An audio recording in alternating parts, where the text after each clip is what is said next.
Transmission fluid বা gear oil change করার পরই অনেকে অভিযোগ করে থাকেন যে গিয়ার বক্সের প্রবলেম দেখা দিচ্ছে।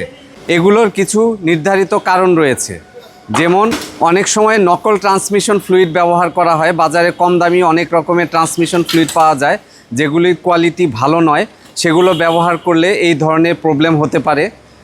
তারপর সিভিটি গিয়ার বক্সে মেশিন দিয়ে গিয়ার অয়েল ফিল না করলে, ট্রান্সমিশন ফ্লুইডটা সিভিটি গিয়ার বক্সে প্রেসারে ফিল আপ করতে হয়, না হলে দেখা যায় যে নির্ধারিত পরিমাণ ট্রান্সমিশন ফ্লুইড গিয়ার বক্সে ঢুকতে পারে না, এবং এটার জন্য যে জায়গাটুকু খালি থেকে যায়, আলটিমেটলি আপনারা বুঝতেই পারছেন যে সেখানে অয়েল খালি থাকার কারণে ওই পার্টসগুলো ড্যামেজ হওয়ার একটা চান্স থাকে, এবং আলটিমেটলি দেখা যায় কিছু গাড়িতে এই সমস্যাটাই হয়।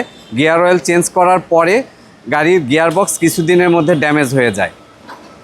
আর তৃতীয় আরেকটি বড় কারণ হচ্ছে যে যথাযথভাবে ক্যালিব্রেশন না করা।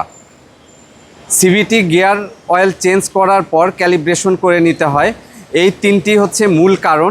এছাড়া ড্রাইভিং প্যাটার্ন এবং আরও বিভিন্ন ধরনের কারণ এটার সাথে আছে, কিন্তু গিয়ার অয়েল চেঞ্জ করার সময় যে প্রবলেমগুলো হয়ে থাকে এগুলো মূলত এই তিনটি। সুতরাং আপনারা একদম ট্রাস্টেড প্লেস থেকে, যেখানে প্রপারলি গিয়ার অয়েল চেঞ্জ করা হয় এবং সমস্ত প্রিকশন মেনে, সেখান থেকে গিয়ার অয়েল চেঞ্জ করান।